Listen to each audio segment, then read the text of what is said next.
This is Larry Henares making your day with part 50 of a book I wrote on Philippine history.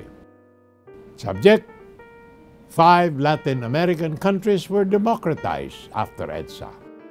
We continue to quote, "The effect of EDSA on the authoritarian regimes of Latin America is just as impressive.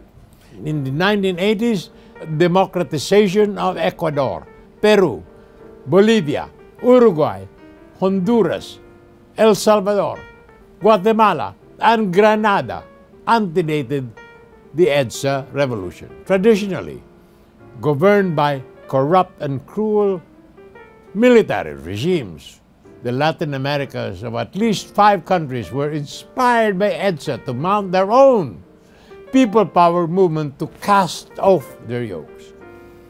Number 1, Haiti. In 1957, Francois Papadoc Duvalier was elected president, supported by a personal police force and Totons Macuites. He imposed a specially repressive rule, relaxed to some degree only after his death, 1971, when he was succeeded by his son, Jean-Claude Duvalier, about the time Marcos seized power in the Philippines. Baby Doc fled the country in 1986, a few days before Cory came into power, and a period of social unrest and political unrest followed. In 1991, Jean-Bertrand Aristide, a popular priest, became president after free elections. The army ousted him later that year. The Organization of American States called for his restoration and imposed an economic embargo, but a series of civilian leaders were appointed while the army retained real power. The United Nations approved an oil 1993 and a near-total trade embargo 1994, and subsequently authorized the use of force to restore Aristide. In 1994, an agreement calling for Aristide's return was negotiated amid invasion preparations by the U.S., and the U.S. and Caribbean forces oversaw Aristide's restoration of power in October 1994. Number 2, Chile.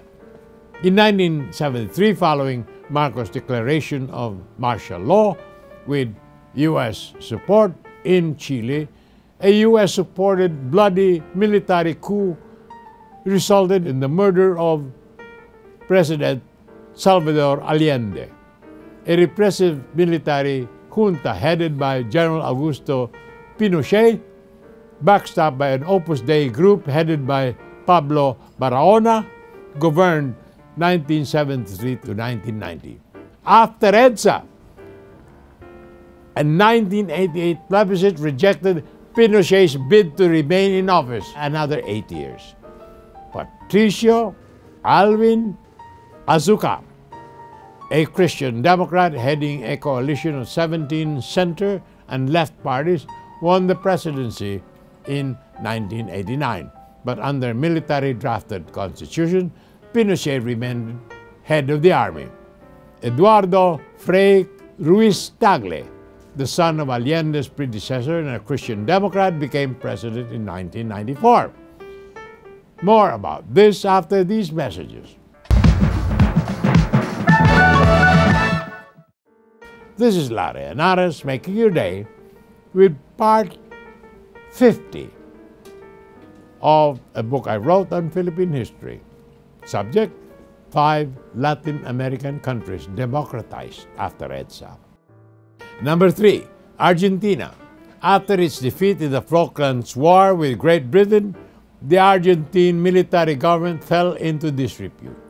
Free elections were held in 1989, and a civilian, Carlos Saúl Menem, was elected president.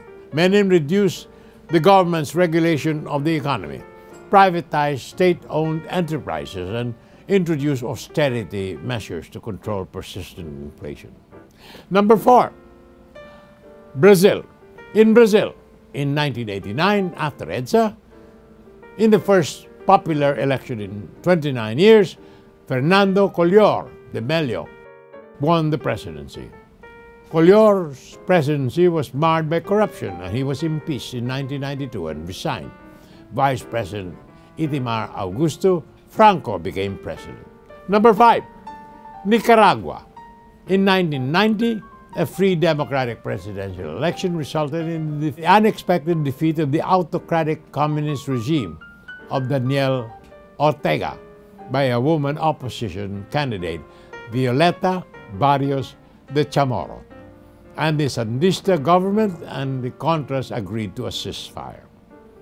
In Asia, the effect of EDSA was not only to usher people power, but also promote the ascendancy of women leaders in nations traditionally male-dominated. Actually, Asia gave us our first woman leaders even before EDSA.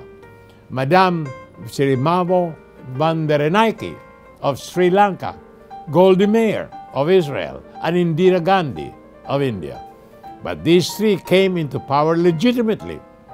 The Asian women leaders who came after them became heads of state against the authoritarian regimes on the crest of the popular will.